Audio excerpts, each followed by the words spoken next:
Kung hindi ngayon ang panahon na para sa'yo, huwag maiinip dahil ganyan ang buhay sa mundo.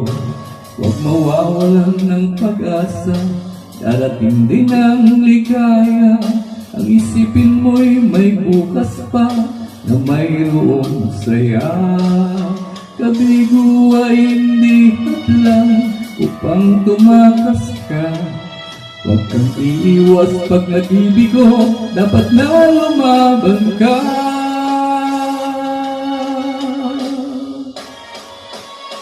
Ang kailangan mo'y tibay ng loob kung mayroong pagsubok man.